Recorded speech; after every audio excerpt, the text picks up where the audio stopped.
இன்றைய புத்தகத்தின் தலைப்பு பெண்களை பற்றிய பொன்மொழிகள். இதை எழுதியவர் முனைவர் சரளா ராஜகோபாலன். சரி, ஆணிற்கு பெண் நிகரில்லை காணீர் என்ற காலம் போய் ஆணிற்கு பெண் நிகரென்று கொட்டு முரசே என்று சொல்லும் அளவிற்கு ஆளுமை திறமையிலும் அறிவு திறத்திலும் விஞ்ஞான ஆராய்ச்சி துறையிலும் என எல்லா துறைகளிலும் சிறந்து விளங்குகிறாள் பெண்.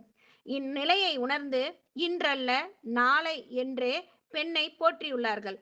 ஆதலால் பெண்களை பற்றிய பொன்மொழிகளை உங்கள் முன் சமர்ப்பிக்கிறேன். பெண்ணின் இயல்புகள். ஓகேவா? இதுல பார்த்தோம்னா இந்த நூலோட உள்ளடக்கத்துல மொத்தம் 13 தலைப்புகள் இருக்கு.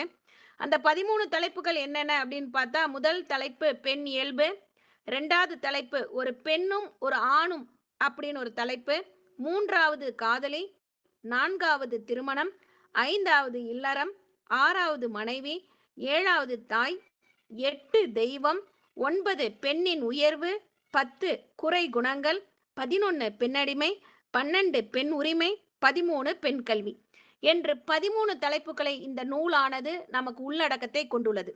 ஆனால் நான் இதில் மிக முக்கியமாக கருதப்பட்டது ஒரு சிலவற்றை உங்கள் முன் பகிர்கிறேன். பெண் என்றால் பேயும் இறங்கும் அப்படின்னு சொல்லுவாங்க. நீ படிச்சு என்ன செய்ய போற? எப்படி இருந்தாலும் இன்னொருத்தர் வீட்டுக்கு போற பொண்ணு தானே நீயே அப்படின்னு சொல்லக்கூடிய காலகட்டங்கள்ல இருந்து வாழ்ந்து பழகின நம் முன்னோர்களுக்கு அடுத்தது நாம் இன்று செய்யக்கூடிய தொழில்களும் நாம் செய்யக்கூடிய செயல்களும் சவாலாகவே இன்றும் மிளர்கின்றன. குறிப்பா பெண்களின் இயல்பு அப்படின்னு முதல் தலைப்பு இதுல இருக்கு. அந்த தலைப்புல பார்த்தா, பெண் குணமுள்ள பெண் ஒருவன் கருத்தில் ஒளி வீசுகிறாள். குணமுள்ள பெண் ஒரு கருத்தில் ஒளி வீசுகிறாள். புத்திசாலியான பெண் ஒருவன் கவனத்தை ஈர்க்கிறாள். அழகான பெண் ஒருவனின் கலை உணர்வை மயக்குகிறாள். ஆனால் பரிவும் பாசமும் உள்ள பெண்ணோ அவனை ஆட்கொள்கிறாள். நல்லா தெரிஞ்சுக்கலாம். நம்ம அறிவா இருக்கோமா, அழகா இருக்கோமா, புத்திசாலித்தனமா இருக்கணுமா, இல்ல குணமா இருக்கணுமா அப்படிங்கறது இத முதல் வார்த்தை எனக்கு இருக்கு. நம்ம கிட்ட அறிவு இருக்கு, அழகு இருக்கு, எல்லாமே இருக்கு. ஆனா ஒரு ஆடவனை ஈர்க்கணும் அப்படின்னா அந்த இடத்துல அவங்க கொடுக்கக்கூடிய தொழில்நுட்பத்தோட கூடிய அறிவு என்ன? அழகான பெண்ங்கிறதோட பரிவும் பாசமும் உள்ள பெண்ணே ஒருவனை சட்டுன்னு இழுத்துக்கிறா அப்படின்னு சொல்லியிருக்காங்க. இது யார் சொல்லியிருக்காங்க அப்படின்னா, த கிரேட் ஆர்டிஸ்ட் அரிஸ்டாட்டில் சொல்லியிருக்காரு. அடுத்தது, பெண்ணின் விருப்பமே விசித்திரமானது. துயரமின்றி கிட்டுவதை துச்சமாக மதிப்பாள். வேதனை தருவதையே விரும்பி பெறுவாள். அலட்சியப்படுத்தும் ஆண் மீதுதான் ஆர்வத்துடன் பாய்வாள்.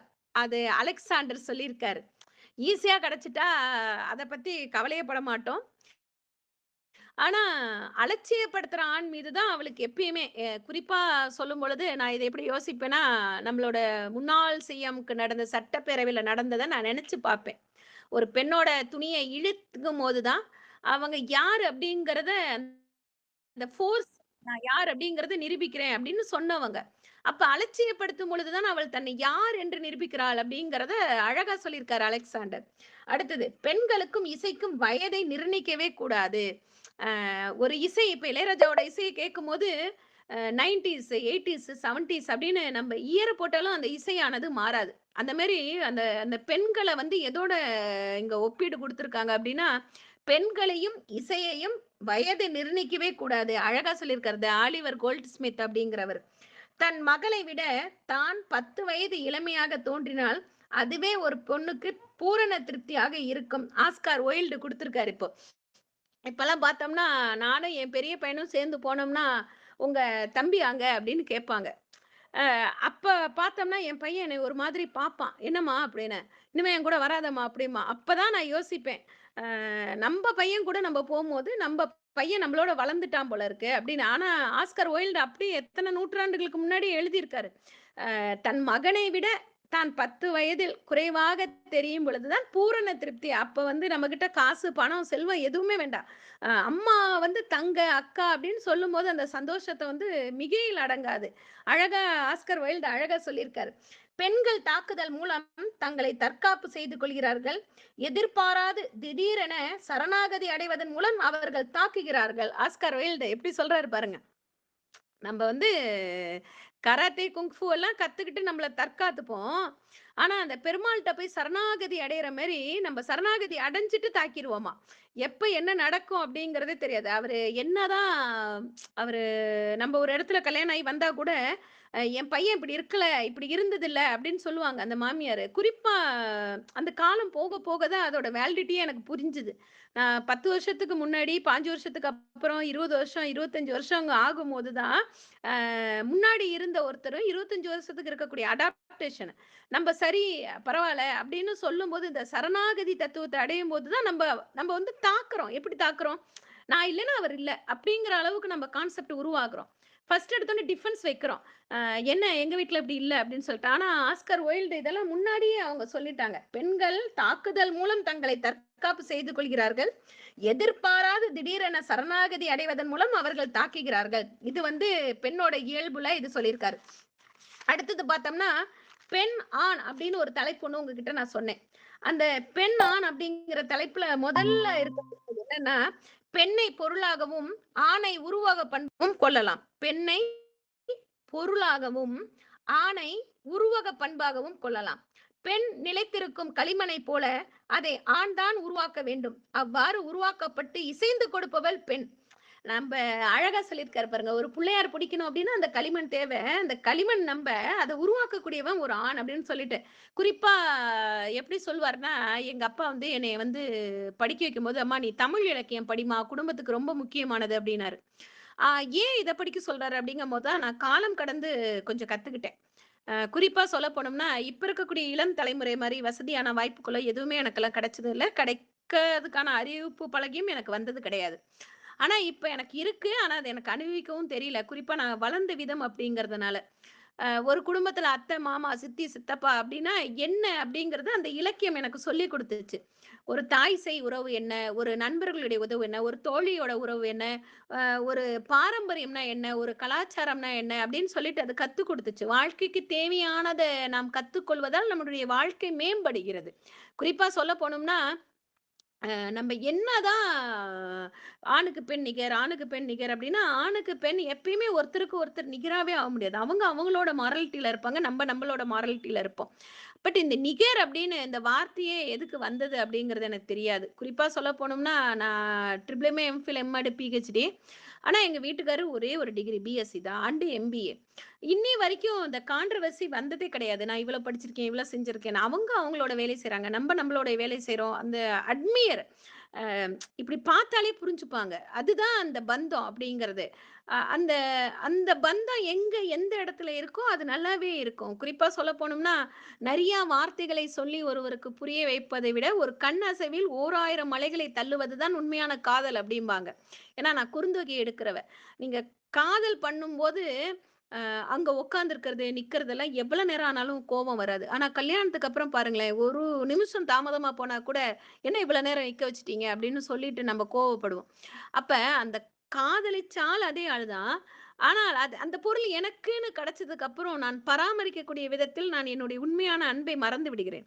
அந்த பொருள் எனக்கு கிடைக்காத வரைக்கும் அது என்ன செஞ்சாலும் அத நான் தட்டி கழிக்கவே மாட்டோம். அதுக்கு தான் குறுந்தொகை அதிகமா சொல்லும்.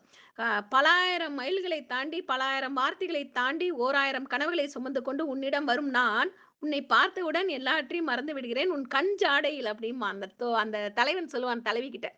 அந்த மாதிரி ஒரு பெண் ஆனவள் எப்பொழுது ரசிக்கப்படுகிறாள் அப்படின்னா, ஒரு ஆடவனுடைய கண்ணுக்கு அவ காட்சி அழகாக தரும் பொழுது, அந்த ஆடவனுடைய கண்ணுக்கு மட்டும் அவ அழகா தெரிஞ்சா போதுமா?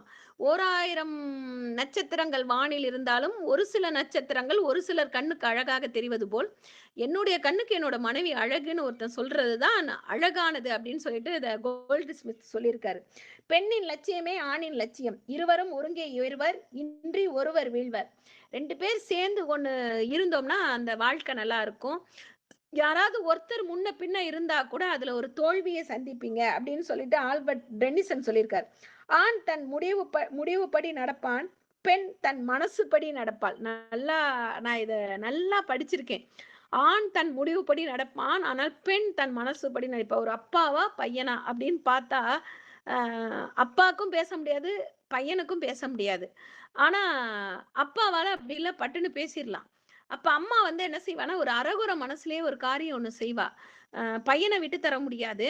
அந்த இடத்துல கூல் டவுன் பண்ணணும். அந்த மாதிரி சூழ்நிலைகள பக்குவமா, பொறுப்பா அத சொல்லக்கூடிய முடிவு யாருக்கு இருக்குன்னா, பெண்களுக்கு அதிகமாவே இருக்கு. ஆனா, இப்ப இருக்கக்கூடிய இளம் தலைமுறையினர் இந்த அளவுக்கு பொறுமையா இருக்காங்களா? அப்படின்னு பார்த்தா இல்ல. குறிப்பா சொல்ல போனோம்னா, இன்னைக்கு இந்த மாதிரி புத்தகங்களை படித்தாலாவது அவர்கள் இவ்வளோ உயர்வு இருக்கு. எங்கேயாவது ஆண்களை பற்றிய பொன்மொழிகள்லாம் கிடையவே கிடையாது. பெண்களை பற்றிய தான் பொன்மொழிகள் குடுத்திருக்காங்க. அந்த பெண்களை பற்றிய பொன்மொழிகளையாவது இன்னைக்கு இருக்கக்கூடிய இளம் தலைமுறையினருக்கு கொண்டு போய் சேர்க்கணும்னு நான் ஆசைப்படுவேன். இவ்வளோ பாரம்பரியம், இவ்வளவு சொல்லியிருக்காங்க. ஒவ்வொரு ஆத்தரும் பெண்கள பற்றி இவ்வளோலாம் இருக்கா நம்மள பத்தி, நம்ம உடம்புக்குள்ள இவ்வளோ லட்சம் நியூரான்ஸ் இருக்கு, நெப்ரான்ஸ் இருக்கு அப்படின்னு நம்ம சயின்ஸ் படிக்கிற மாரி நம்மள பத்தி இவ்வளோ இருக்கு அப்படிங்கிறத நான் தெரிஞ்சுக்கிட்டேன். ஆண் உறுதி காட்டுகிறான், பெண் தன் எண்ணத்தை நிறைவேற்றுகிறாள். நல்லா தெரிஞ்சுக்கலாம் இதுல. குறிப்பா சொல்லப்போனா ஆலிவர் வெண்டெல் ஹோம்ஸ் சொல்லக்கூடிய வார்த்தை, ஆண் என்பவன் உறுதி காட்டுகிறான், பெண் தன் எண்ணத்தை நிறைவேற்றுகிறாள். குறிப்பா ஒரு வீடு கட்டணும்னு ஆரம்பிக்கும்போது, ஒரு ஆண் வீடு கட்டணும்னு ஆரம்பிக்கிறதுக்கும், ஒரு பெண் வீடு கட்டணும்னு ஆரம்பிக்கிறதுக்கும் வித்தியாசங்கள் அதிகம். அதே மாரி ஒரு பெண் ஒரு நகை வாங்கணும் அப்படிங்கிறதுக்கும், ஒரு ஆண் ஒரு நகை வாங்கணுங்கிறதுக்கும் வித்தியாசங்கள் அதிகம். படிப்பு அப்படின்னு தேர்ந்தெடுக்கும்போது, ஒரு ஆணோட படிப்புக்கும், ஒரு பெண்ணோட படிப்புக்கும் வித்தியாசங்கள் வேற. பெண் என்பவள் தன்னுடைய எண்ணத்தை எப்படியாவது அது சாதரிக்கக்கூடிய வழிகள் வேணால் வித்தியாசப்படலாம். ஆனால் அவள் சாதிக்கப்படுவாள்.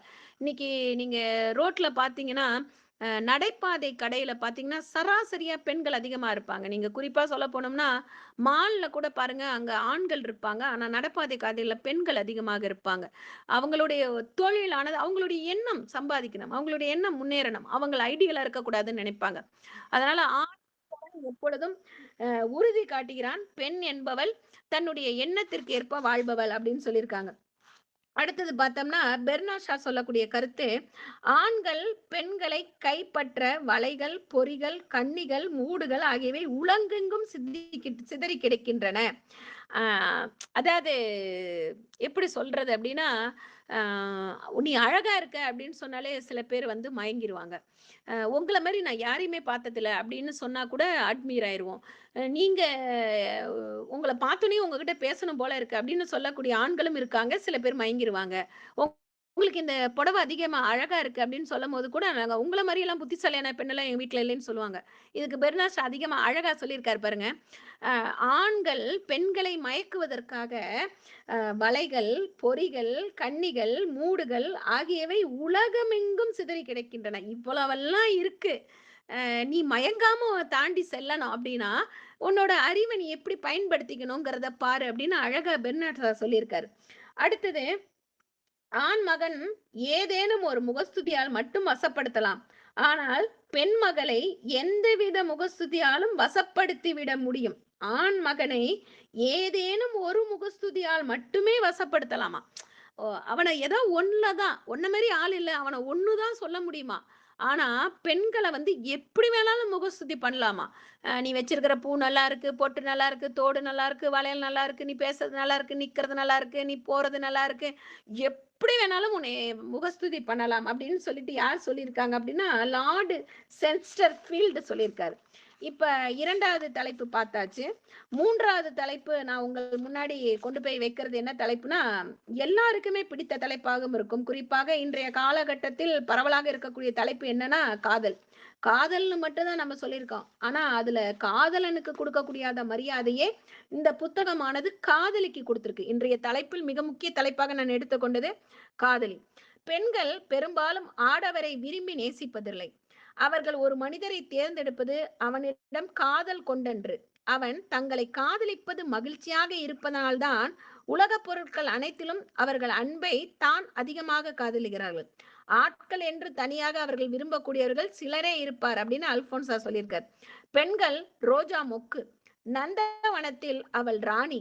ராணி ரோஜா. பெண்கள் ரோஜா மொக்கு. நந்தவனத்தில் அவள் ராணி ரோஜா.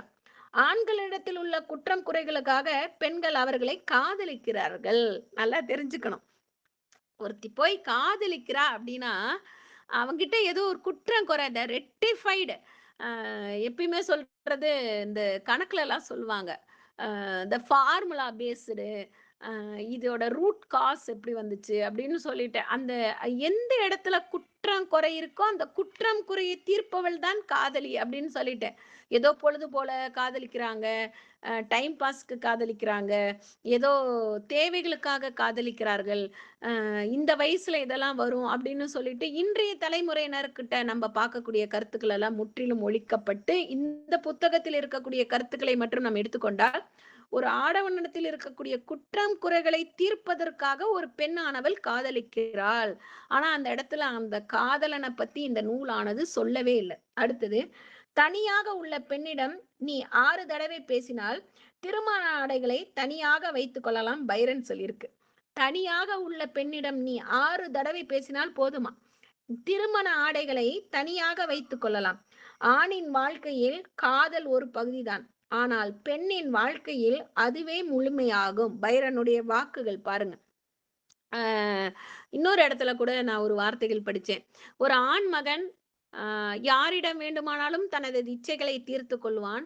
ஆனால் ஒரு பெண் மகள் தன் மனதிற்கு தேவையானவரிடம் மட்டுமே தன் இச்சைகளை தீர்த்து கொள்வாள் அப்படின்னு சொல்லிட்டு, நல்ல இலக்கியங்கள், புராணங்கள், இதிகாசங்கள், 14 மேற்கணக்கு நூல், 14 கீழ்கணக்கு நூல், எல்லா நூல்களிலுமே பெண்களுக்கான இடங்களும் பெண்களுக்கான முகஸ்துதிகளும் அதிகமாக தான் கொடுக்கப்பட்டன.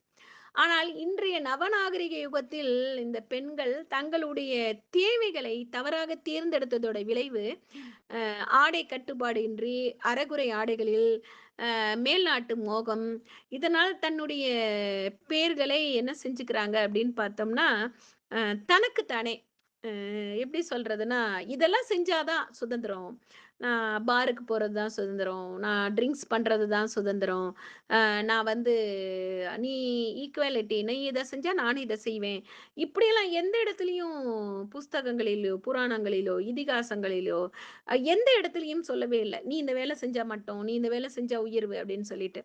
ஆனால் ஒரு இறைவனை படைத்தவளும் தாய்தான், ஒரு இறைவனிடத்தும் சேருகின்ற பக்தனும் தாயிடம் தான் சேர்கிறான்.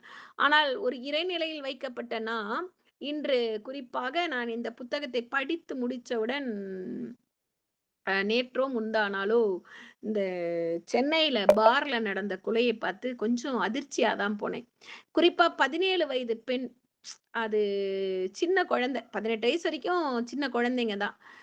அந்த குழந்தையோட வாழ்க்கையே போயாச்சு. ஆனா இந்த புத்தகங்களை, இந்த நூல்களை நன்றாக படிக்க வேண்டிய காலகட்டங்களில் மூளை சலவை செய்யப்பட்டதோட விளைவு இன்று நாம் பல உயிர்களை காவு கொடுத்து கொண்டே இருக்கிறோம். குறிப்பாக சொல்ல போனோம்னால், நிறைய படிக்காத இருந்த அப்பா அம்மாவுக்கு இருக்கிற குழந்தைங்க கூட, நான்லாம் எங்க அப்பா அம்மாலாம் படிச்சா கூட ஒரு 12th தான் எங்க அம்மாலாம். நான் இன்னைக்கு வந்து டாக்டர்.